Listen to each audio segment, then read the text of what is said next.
The West family's home stood high on the top of a cliff in the bleak Scottish Highlands. They had only been living there for a few months and were still getting used to the remoteness. It was a cold winter night and the wind was howling outside. The branches of the trees in the garden knocked against the window pane. The light from the moon shone on the bedroom floor. The little boy laid in bed shivering, not just with cold, but with fear too. He didn't like being alone in his room at night because the old house made strange creaks and noises. He was convinced that it was haunted. A sudden roll of thunder and a flash of lightning lit up his room. He saw something in the corner of his bedroom. It was a small doll, not very pretty, about 20 centimeters tall. It definitely wasn't his, and he didn't remember seeing his little sister with it before. He switched on his bedside lamp and looked to where he had seen the doll, but there was nothing there. The next morning, he told his parents about the doll.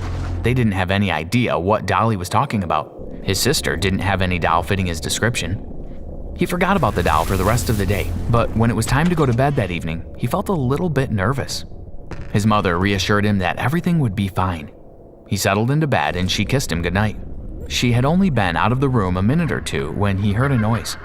It was a woman laughing. A shiver ran down his spine. The sound gave him the creeps.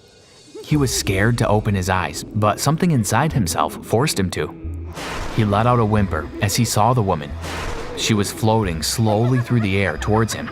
As she got within a meter of him, she reached out her gnarly hand towards him. Welcome back to SCP Exposed.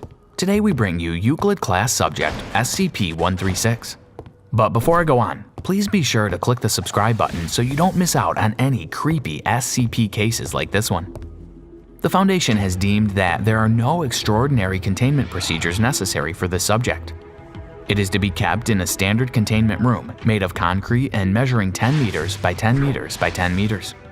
It is to be kept in a locked transparent plastic case, measuring 0.5 meters by 0.5 meters by 0.5 meters. The case is to be placed on a table in the center of the room. Video surveillance is unnecessary when it is not being actively examined.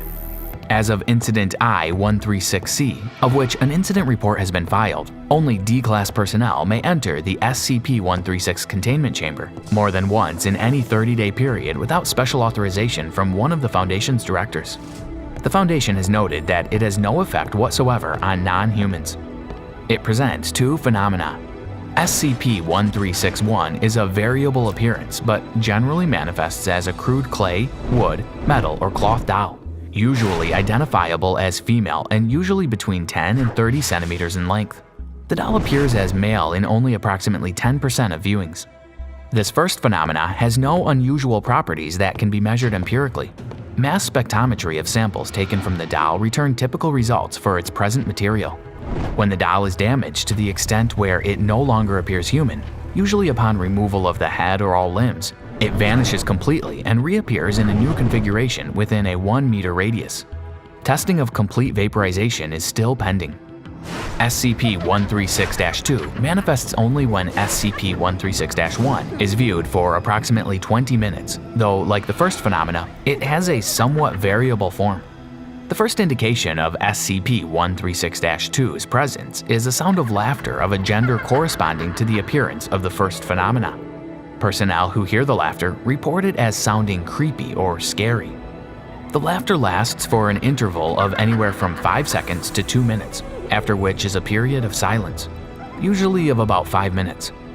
After the period of silence, the second phenomena appears along with the abrupt disappearance of SCP-136-1.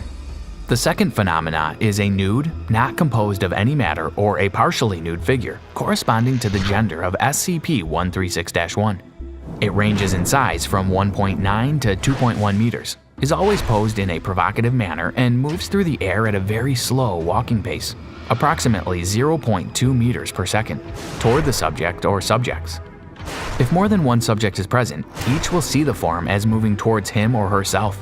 As it approaches, the volume of the laughter increases. By the time it is within 1 to 2 meters, the subject invariably has gone rigid in fear, collapsed, or backed up until he or she hits a wall. It usually remains stiff until it is within approximately 5 centimeters of the subject, whereupon it will scream once before vanishing. 10 to 15 seconds later, SCP-136-1 will reappear in its previous location in a different configuration. The apparition has a very disturbing appearance. Its mouth is far too wide, frozen in a rictus of pain and arousal. It will occasionally bare its teeth or lick its lips. Its irises take up almost the entire sclera of its eyes, which appear mad and bloodshot. If female, it will have an absurdly narrow waist and large breasts. The experience of viewing SCP-136-2 is profoundly upsetting and has universally caused night terrors for up to 6 months in every single subject, possibly as a result of its psychic intrusion. After a viewing, most subjects are unable to leave the containment room without assistance. Interestingly, Class D personnel with a history of sexual deviancy still experience a strong negative reaction to it. Some personnel have expressed serious concerns about this subject. Various reports have been made by Dr. Myers, the first of which was regarding Dr. Simon. He was the 25th subject to observe 136-2, and the 4th to do so voluntarily. The viewing proceeded in the usual manner with no anomalies. Approximately 2 hours after viewing the subject, Dr. Simon, who was in the break room with several other researchers, screamed and dropped his coffee mug. He incoherently indicated that he could see the apparition floating down the hall towards him. Dr. Morris and Dr. Harrison restrained him, assuming that he had simply been badly shaken by the experience. After approximately 2 minutes, all present in the room fell unconscious. Dr. Savoya recovered first and proceeded to awaken her colleagues. Dr. Simon had lapsed into a coma, and he died 3 days later. After this incident, Dr. Myers put in a request for the subject to be reclassified as Keter class. This request was denied due to the fact that we cannot dismiss the possibility that the unfortunate incident wasn't caused by some other telepathic SCP. Dr. Myers later reported that on another occasion, a Foundation agent had shoved some Class Ds into the containment room. The agent waited outside the room whilst the phenomena did its thing. Dr. Myers went on to say that he was helping them drag the subjects out of the room when everything went black. He said that he woke up to one of the Foundation's agents smacking him in the face and 3 D classes in comas. He concluded that the thing is killing people. "We haven't learned anything new from it in 10 years, and we can't use it," he wrote. "I request that we find a way to terminate 136, maybe get a psychic SCP in here with it. It's not like burning it will do anything." The request for termination was denied. 136 is proving very valuable for enhanced interrogation. The following is the incident report, I-136-C, made by Dr. Myers. "This is out of control now. You all saw what happened. Hell, everyone in 1,000 yards will never forget it. And the D class in the room is gone, and nobody knows how. At the very least, we need to do some more rigorous screening of the Ds before sending them in. We would have found out that he was at risk ahead of time. Thank God we figured out what set it off, though. Request reclassification to Keter and permission for attempted termination of 136. The request is denied. Dr. Myers is to be removed from administration of SCP-136.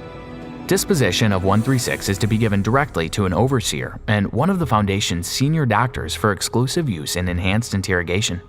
SCP-136 was removed from the children's bedroom of an abandoned house in the Scottish Highlands that was reportedly haunted.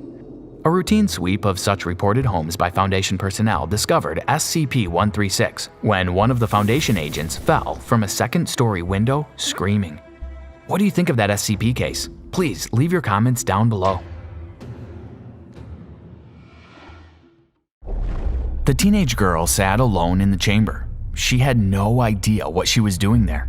The last thing she remembered was her Korean parents taking her to see a doctor because they thought something was wrong with her. The room was white, sterile, and the only piece of furniture was the chair she was sitting on. She waited for what seemed like an eternity. She was beginning to think she would be there forever when she suddenly heard footsteps outside of the chamber. Someone was coming. Maybe they were going to let her go home. The door opened and a man came into the room. He was wearing a white coat. He introduced himself as Dr. Klein and told her that he had to ask her a few questions. "What am I here for?" the girl asked. The doctor told her that they just needed to do some tests on her. He told her that she had nothing to worry about, that they weren't going to hurt her. He asked her what her name was and how old she was. "I'm Xena Cho, and I'm 14, she said. The doctor then opened the door to the chamber and a man was brought in and stood in front of her. The doctor spoke directly to Xena. "Kill him," he said, handing her a knife. She grabbed hold of the knife and plunged it straight into the torso of the man. Blood spurted out of the deep wound and the man fell to the floor. She bent over the man's body and placed her hands on top of the wound. Without any obvious reason why, the blood stopped and the wound healed itself. Welcome back to SCP Exposed. Today we bring you the Euclid class subject, SCP-2599. But before I go on, don't forget to subscribe to our channel so you won't miss out on any more SCP stories. SCP-2599 is a 14-year-old female of Korean descent, formerly known as Xena Cho. Its anomalous effect has two components. Its primary effect is a mental compulsion that causes it to be unable to disobey any direct commands. This effect is contingent on its perception that it has received a command, though should it not believe that it is receiving a command, it will not be compelled to follow it. This effect currently has no known limits, and SCP-2599 has followed orders, including self-harm, violence towards others, and other undesirable actions. It possesses a 0 on the Psychic Resistance Scale, currently the lowest recorded score on file. The girl's secondary anomalous effect is its inability to fully carry out any given command. This effect causes it to fulfill most aspects of any command directed towards it, but it is unable to complete all requested components of the command, or does not complete the command satisfactorily. Rigorous testing has concluded that the effect is involuntary and is not motivated out of any desire for rebellion or dissatisfaction with commands that it has been given. It has been unable to complete commands even when it has wished to do so, due to its secondary effect. Once SCP-2599 is ordered to perform a certain action, it is no longer capable of successfully completing that action in the future, even if it was previously capable of doing so. This effect can be overridden with a successive command. Its secondary effect allows it to perform other anomalous effects as well, though only under the direct wording of a command. The outcome of this testing is included in Document 2599-Alpha. SCP-2599 is to be contained in a standard humanoid containment cell in Site-118's Delta Wing. Personnel interacting with it are not allowed to speak to it outside of testing. Instructions given to the girl must be phrased in terms of a suggestion, as this does not trigger either of its anomalous effects. Direct orders are not to be given outside of testing. In order to maintain discipline, it must be ordered on a weekly basis to forget portions of its memory regarding its time spent with the Foundation. This order should specify a period of time greater than the amount of time that it believes that it has been confined, in order to avoid its secondary effect. All testing with SCP-2599 must be done through a one-way PA system for safety purposes. Personnel are no longer permitted to order it using paradoxes without express permission from the current supervisor of the girl and the site doctor. The following is a testing log concerning SCP-2599. Personnel conducting tests with it should consult Dr. Wensley before appending this log. Use of SCP-894 by personnel and D-Class has been approved to prevent unwanted activation of SCP-2599's effect. SCP-894-1, 2, and 3 are a number of small plastic monkeys, each set with a slightly different mold.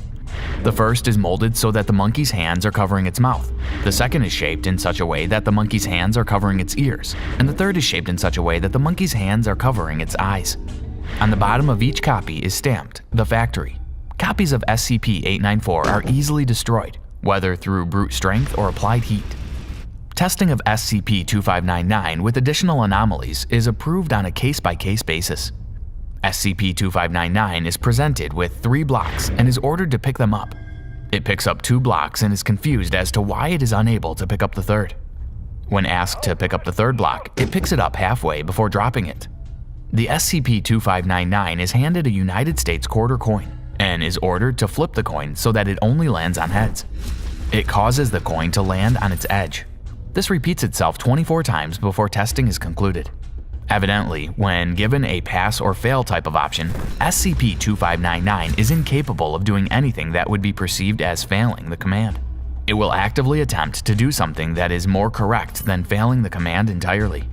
SCP-2599 is ordered to play Paganini's 24 Caprices without incorrectly playing a single note. It has no prior experience with playing the violin, yet it successfully performs the first 5/6 of the piece, but is unable to complete the last 1/6. We tried this one multiple times with different pieces and instruments. Every time, SCP-2599 successfully played a different percentage of the piece, concluding that there's no true pattern here. SCP-2599 is given a knife and is ordered to stab D28091 in the heart and kill the subject.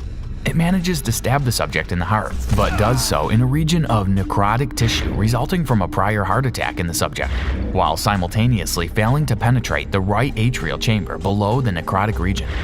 It is ordered to turn a piece of paper from white to blue. It changes the paper's color to purple after tapping the paper. We're still not exactly sure how it managed to change the color. High-speed cameras on a 200 million frames per second speed couldn't register how it happened. As soon as its finger touched the paper, it changed color. It doesn't even know how it did it. SCP-2599 is ordered to fly. It manages to jump 5 meters in the air but is unable to sustain flight. It suffers injuries upon impact with the ground. It is then ordered to heal its injuries from the previous test. It is able to fully restore function in one leg, but is unable to do so for the other. SCP-2599 describes this process as excruciating. SCP-2599 is ordered to kill D1248901. The subject is immediately shot in the head. The girl then places its hands on the subject's head. The head wound immediately begins to heal. The subject is in a permanent vegetative state following the incident. SCP-2599 is ordered to be happier. It experiences enhanced dopamine and serotonin levels for approximately 10 seconds. These levels then drop to lower than their original values. The following is a transcript of an interview conducted by Dr. Albert Wensley. Good morning, SCP-2599. How are you doing today? Said Dr. Wensley. Can you call me by my real name, please? Said SCP-2599. I'm afraid not. It's an operational procedure. Oh, okay. I guess that I'm doing okay. When do I go home again? When we're done making sure that you're absolutely healthy. I have some questions for you. Sure, if it gets me home more quickly. I miss my parents. Of course, we're doing our best to get you home. The first question that I have is, when did your special abilities manifest? What does manifest mean? When did your special abilities appear or first show? It was only a few weeks before I got here. Mom told me to clean up my room. At this point, SCP-2599 became agitated. Sorry, I miss her. I haven't talked to anybody else since I got here, and I'm really lonely all the time. And sorry, you probably don't care. Anyways, Mom told me to clean my room, and I was okay with it, but I just couldn't do it. You couldn't finish or you couldn't start? No, I started. I got mostly done, but then I just couldn't make myself do the rest. I wasn't even being lazy or anything, which my mom accused me of. I just couldn't do it. She got really mad, and then she yelled at me to go to my room. I got halfway, and I couldn't do it. And this eventually led to the state in which we found you? Yeah, Dad took me to a doctor, and I guess that's why they sent me to this hospital. Can I ask you to do something? SCP flinches. It's not an order, it's only a suggestion. Okay, this isn't going to hurt, right? No, of course not. Okay, I guess that's okay then.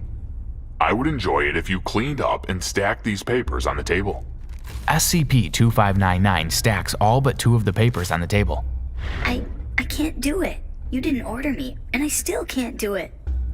I see. Thank you for your time, SCP-2599. Wait, I can't clean these up, Dr. Wensley. SCP once again becomes agitated. Am I gonna be okay? Dr. Wensley pauses for a moment. Yes, of course you are, SCP-2599. We just need to do some more tests to get you better. After the interview, Dr. Wensley submitted the following note. I believe that SCP-2599 is a unique case of a reality bender. It has been demonstrated that it can perform many anomalous feats and can, under certain orders, change aspects of reality while breaking the laws of physics. I think that it's a specific type of reality bender that can only perform its feats under orders, recommending greater monitoring to prevent it from possibly progressing to the stage where it can change reality without orders. I'm also recommending that testing be ceased, since we don't know what could change its properties. Dr. Wensley. In Document 2599 Beta, the following was noted. During one incident of testing, SCP-2599 was given a command that consisted of a paradox. Do not lie when repeating these sentences. The following sentence is true. The previous sentence is false. Immediately following this event, it ceased all visible movement. Micro-changes in reality, beginning in an area immediately surrounding it and radiating outwards from its position, caused small shifts in the structure and nature of reality. These changes consisted of raising the temperature several degrees, spontaneously generating several members of the Oryctolagus cuniculus, otherwise known as the common rabbit. The rabbits produced a reassuring voice speaking in Korean, and converted the floor of the testing chamber into a cotton-down blanket. This effect spread until Dr. Wensley ordered SCP-259 to fall asleep for 8 hours. In one particular test, SCP-2599 was ordered to kill the infamous SCP-682, also known as the indestructible reptile. It was ordered to attack until 682 is 200% dead.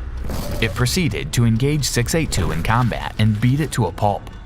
In response to the attack, 682 vocalized the phrase, "Kill me, you sack of organs, do it!" SCP-2599 immediately stopped its attack. It is hypothesized that the definitive "kill me" in some way took precedence over the more ambiguous "attack until it is 200% dead." When SCP-2599 was given a command that consisted of a paradox, it immediately ceased all volatile movement. The temperature in its surrounding areas rose by several degrees. Several common rabbits producing a reassuring voice speaking in Korean were spontaneously generated, and the floor of the chamber was converted into a cotton-down blanket. Following this test, several Foundation personnel deemed SCP-2599 to be not good enough. What do you think of that SCP case? Please leave your comments down below. What I'm about to tell you, I shouldn't be telling you. This is top secret stuff. And when I say top secret, I mean top secret. This is so high level that even O5 has gotten himself involved. I've kept what I've known a secret for so long, but it's been long enough. I can't take it anymore. I just can't let her suffer. I can't bear it. That's why I'm recording this. I need to let the public know what's going on, because I'm about to do something that could end up in me getting killed. I need to record this before that happens. But I'm probably confusing you. I need to start from the beginning, to where it all began. But before I do that, please make sure you like and subscribe to this channel. It is important that you are aware of all of these SCP items. This could potentially save your life. Anyway, back to my story. I won't tell you my name just for privacy reasons, but I will tell you that I'm an agent of the SCP Foundation. I'm pretty high up too, and I know a lot about all of the SCP Foundation's cases. But I never came across anything like SCP-231-7. Allow me to explain. SCP-231 consisted of 7 pregnant females who were all retrieved on a police raid of a warehouse factory owned by an organization named Children of the Scarlet King. I was part of that police raid, and to this day, the memories of that raid still haunt me. We had been given a tip of the captured women, and we headed in through the back of the warehouse. Using high-tech gear, we were able to break in easily and free all 7 women from SCP-231-1 through SCP-231-7. But I never would have imagined what happened next. SCP-231-1, following the distress of being captured and suddenly rescued, went into labor. As I've already mentioned, all SCP-231s were pregnant. SCP-231-1 gave birth to a fetus that resulted in the deaths of 43 people. I don't want to go into too much detail on what happened, but it was terrifying. I'm still traumatized. You see, if any of SCP-231s go into labor, the birth of the fetus always immediately results in a catastrophic event. After SCP-231-1 went into labor and died, we were quick to recover SCP-231-2 through 7 and bring them back to the SCP Foundation. We had no idea what risk the other women posed, and we weren't willing to take that chance and allow them to walk through. We took possession of SCP-231-2 to 7. Multiple notebooks and journals were found at the warehouse that indicated a procedure of sorts that could help treat SCP-231-2 through 7 and prevent further casualties. After analyzing these notebooks, scientists concluded Procedure 110 Montauk was the best route to preventing future occurrences. To this day, I have no idea what Procedure 110 Montauk actually is. All I know is that it is brutal and caused SCP-231-2 through 7 great distress. Many of my comrades who actually carried out Procedure 110 Montauk expressed concerns over the whole project, but Personnel 05 assured them that it was necessary. If we must cause harm to these seemingly innocent women in order to prevent future casualties, then we must do that. As of today, only SCP-231-7 remains alive. All others died. I was not present at the scene when SCP-231-2 through 6 died, but I have heard the details and read the reports. These are the details of their deaths as follows. SCP-231-2 was killed during an attempt to remove her fetus by surgery. The surrounding doctors and nurses were all killed as well. The fetus self-terminated in the process. SCP-231-3 died following great distress as a result of Procedure 110 Montauk. She then went into labor, resulting in an event that caused the death of 10 people. SCP-231-4 was treated to SCP-500, an item that consists of pills that can cure any disease. Although the treatment was somewhat successful, as parts of SCP-231-4's condition were expelled, the remains were still active, and SCP-231-4 died in labor. SCP-231-4's fetus also resulted in the death of 58 people. SCP-231-5 went into labor following a botched Procedure 110 Montauk. She gave birth 1 hour after going through the faulty Procedure 110 Montauk, which resulted in 234 deaths, as well as the destruction of Site-231 Aleph, her containment facility. SCP-2316 was killed in an escape attempt. SCP-231-7 was also part of the attempted escape, and they were both aided by an agent who was carrying an SCP item as a weapon, although precisely what kind of SCP he used is uncertain. The agent was reported to be under emotional distress after being exposed to SCP-231, but no immediate action to thwart said emotions was made. The agent helped break SCP-231-6 and SCP-231-7 out of containment, but they were immediately combated under fire and the agent was killed. Unfortunately, SCP-231-6 was caught in a misfire and died. She consequently gave birth, which resulted in a further 23 casualties. SCP-231-7 is the only survivor of that incident. She's now being contained successfully on site. Scientists suspect SCP-231-7 is perhaps the most dangerous one of them all. They suspect SCP-231-7 entering labor may result in an XK-class end-of-the-world scenario. Extreme precaution is a must. Throughout all this time, I wasn't present because I was out doing other tasks for the SCP Foundation. Locating SCPs, tracking them down, capturing them, securing them. My job is dangerous. My job is risky. I'm always told to treat my job as not a part of my life. Otherwise, I can get too distracted to the things I see and the things I know. But for some reason or other, I just couldn't detach myself from SCP-231-7, or Katie as I know her. I first met her, well, it wasn't technically the first time since I had found her in that warehouse, but I had seen her for the first time after being captured just 6 months ago. I was calling back to be part of the 5-level group that was supposed to monitor SCP-231-7. It was my job to make sure everything ran smoothly and that SCP-231-7 was never at risk of escaping. A lot of responsibility rested on my shoulders. I entered the facility holding SCP-231-7. She lay there strapped to a hospital bed, all of her limbs restricted and tied up. With me, there were 2 other people, another bodyguard and a scientist that was there to check up on her. SCP-231-7's stomach bulged out, evidence of her pregnancy, and her eyes were closed. She had brown hair and an olive complexion. I walked up to her and cleared my throat. "Good morning," I said. SCP-231-7's eyes opened immediately. She looked afraid. "It's all right. Everything's fine. We're not going to hurt you," I said. "I'm just here for a routine checkup." I nodded at the scientist who moved forward to perform routine checks, making sure her IV drip was secure, checking her temperature, taking blood samples, monitoring her heart rate, the usual stuff. There was also a feeding tube that was attached into her stomach. SCP-231-7 was not allowed to eat solid food due to the risk she may pose if she were unrestrained. I didn't really understand this. She seemed harmless enough.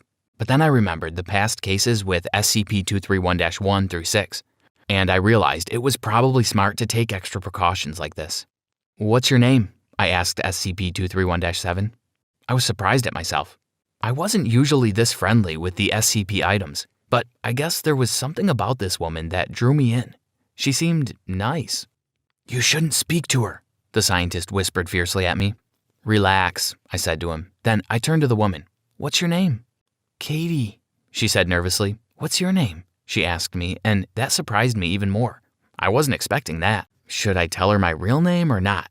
Strictly speaking, we were supposed to be working undercover here, but I guessed it wouldn't hurt to tell her the truth. Michael, I replied. And then SCP-231-7, or Katie, smiled. And I guess that's the moment when I first started to fall in love with her. For the next months after that, I continued to oversee Katie's containment. I tried to make her as comfortable as possible. I chatted with her often, I read her stories, I talked about the outside world. But I could tell the people around me were nervous. What was I doing interacting with the SCP? That was advised strongly against by our superiors. And yet, I was doing exactly that, but I didn't care. It has now been around 5 months since I first met Katie, and I'm already in love. I don't know how she feels about me. I guess I don't expect anything of her. She's being held captive in some crazy facility with these cold people around her, performing tests and such, and she has no idea what is going on. I can't imagine how she must be feeling. No matter how hard I try to make her comfortable, though, I can't stop Procedure 110 Montauk from happening. At the times the procedure is carried out, which is around once a week, myself, along with the rest of my 5-level group, are removed from the premises to ensure secrecy. That's when they do who knows what to my beloved Katie. It angers me to think they could be hurting her. Whenever I return after the procedure, Katie always looks exhausted and tired. There's no physical injuries on her body, but she seems in pain. My comrades in my 5-level group all think the same thing. We feel sorry for her. We feel sorry for Katie, for SCP-231-7. She's just a young woman. She hasn't done anything wrong, and yet she has to suffer so much. Our superiors got wind of our loss in morale. We were recently given the option to remove ourselves from SCP-231-7's case and perform a psychological cleansing process that involves removing memories of SCP-231-7 and replacing them with false ones. Many of my comrades have already chosen that option. I have not. I can't do that to Katie. I can't leave her behind. I have decided I must break her out. I have to help her escape. I've made all the plans. It's simple enough since I'm basically the head of Katie's project. Tonight, I leave for the facility and I'm getting Katie out of there. I'm recording this video before I leave, just in case something goes wrong. The public deserves to know. Wish me luck.